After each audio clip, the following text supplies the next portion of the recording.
The Cowherd and the Weaving Maid.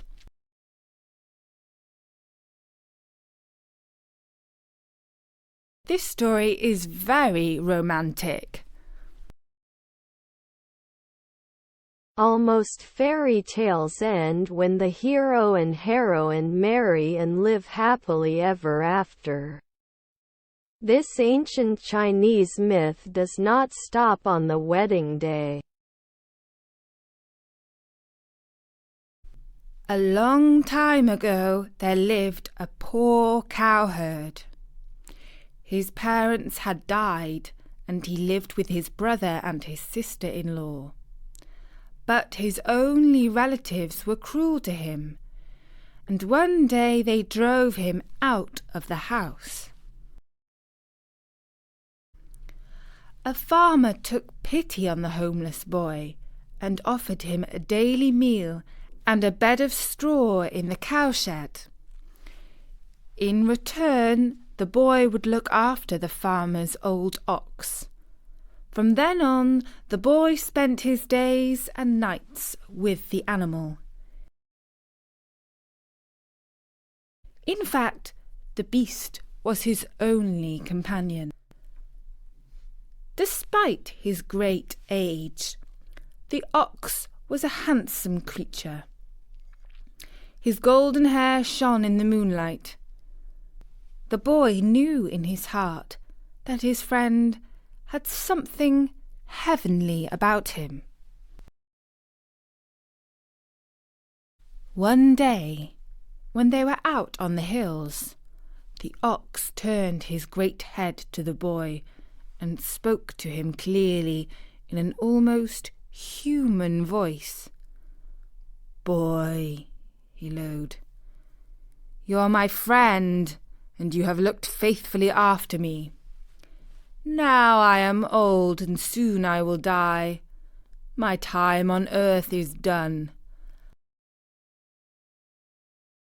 I will return to my place in the heavens, where I am the chief star in the constellation of the ox.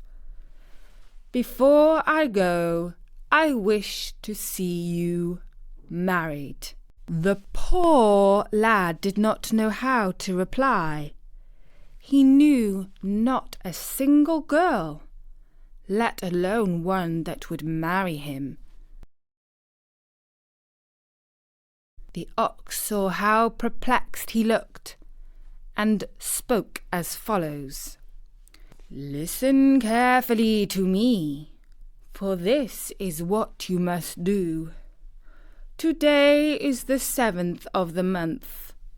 This very night the 7 weaving maidens of the skies will float down to the river to take a bath. You will see their clothes by the bank.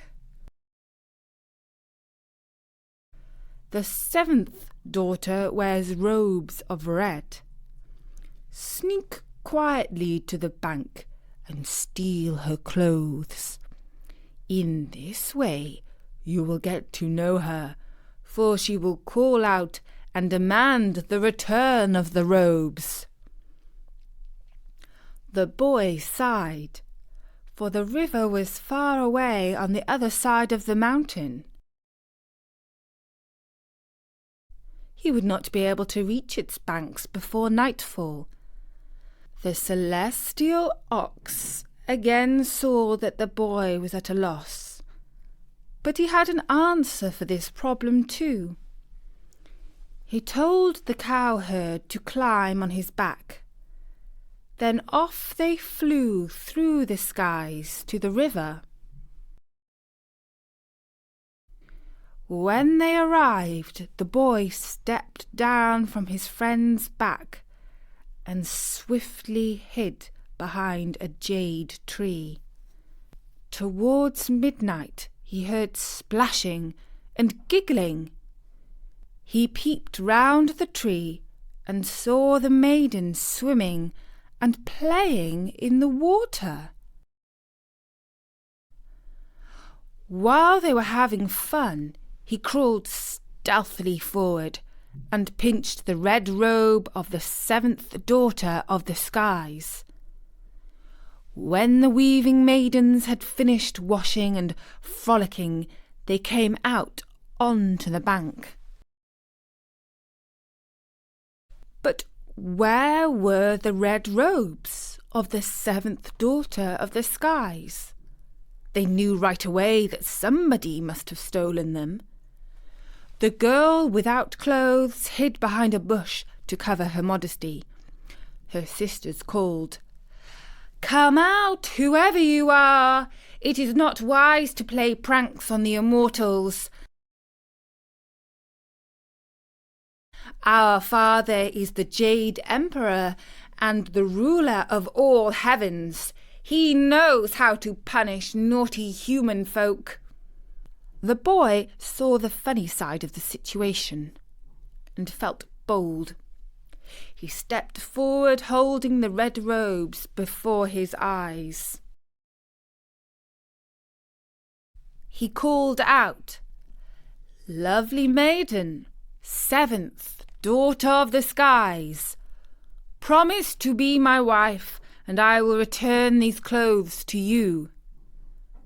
It was such a cheeky proposal that the weaving maidens could not help but laugh. The seventh daughter, who was hiding behind the bush, was furious. But in a way, she was impressed too by this brazen boy. She had to admit he was not bad looking for a human, and there was something about him. Her eldest sister said, "Listen to the lad. You are not able to fly away without your robes. If you do not agree to his demand, we must leave you here. Throw the robes over here, and I will think about it," said the maiden from behind the bush. The boy threw the robes. "Now will you marry me?" he demanded. "I will let you know," she replied. Her sisters gasped and giggled. "Don't miss your chance," said the eldest. "I bet a good-looking lad like him has plenty of offers. It's not every day that a maiden of the skies gets a proposal. Think about it. How often does a man want to marry a cloud?" And so the maiden, now fully clothed in her red robes, stepped out from the bush. She held out her lovely hand. The boy knelt and kissed it.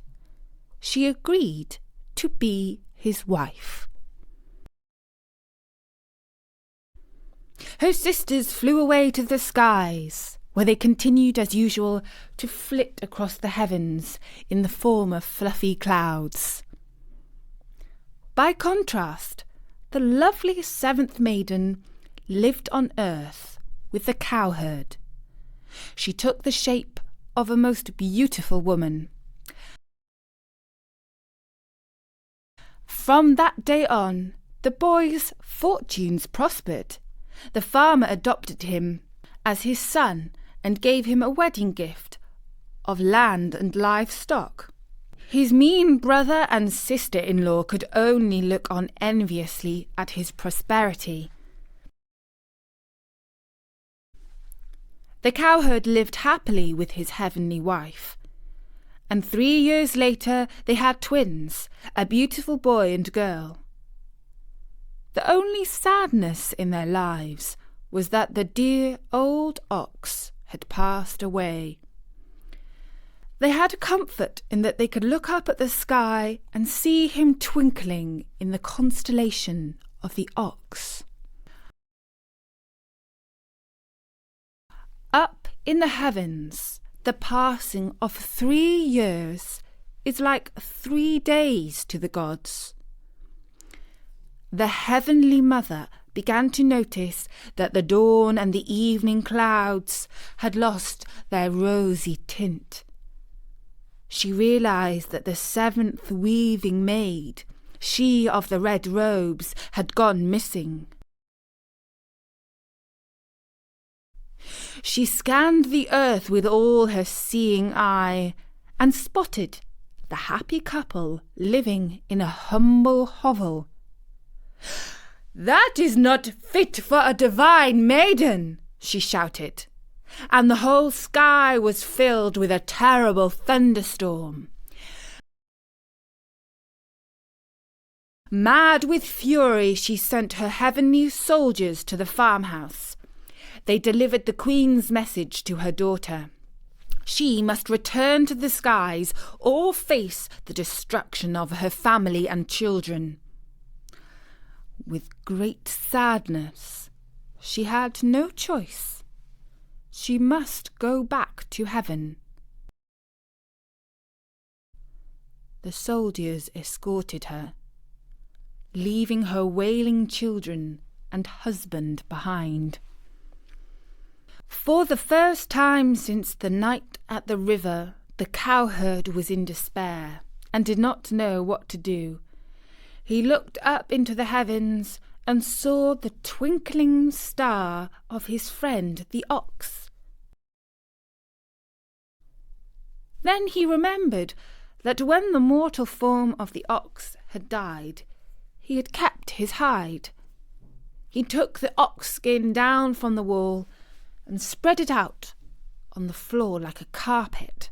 When he sat down on it, the hide began to fly, and it lifted him up to the heavens and swept him away to the palace of the Jade Emperor, who rules all heaven and earth. There he found himself in front of the throne of the Heavenly Mother. The cowherd fell down on his knees and prayed, "O Queen of Heaven, I have come to reclaim my wife. I married her lawfully, and she must live with me as long as she loves me, and I love her." But the Queen flew into a fury. "How dare you, a mere mortal, a cowherd to boot, marry my daughter through trickery, and then follow us up to heaven and make your insolent demand?" The boy trembled, thinking that his last moment had come. The Queen reached up to her headdress and pulled out a silver hairpin. She cast it across the heavens. It scattered silver across the skies, spreading stardust in its wake. In the West, we know the result as the Milky Way. In China, they call it the Silver River. And now the cowherd and the seventh weaving maid stand on either side of the river and gaze all year long at each other. But on their anniversary, the festival of the seventh, even the hard heart of the Queen of Heaven relents. A magical bridge appears across the Silver River, and for one day and night the cowherd and his heavenly wife can meet and embrace.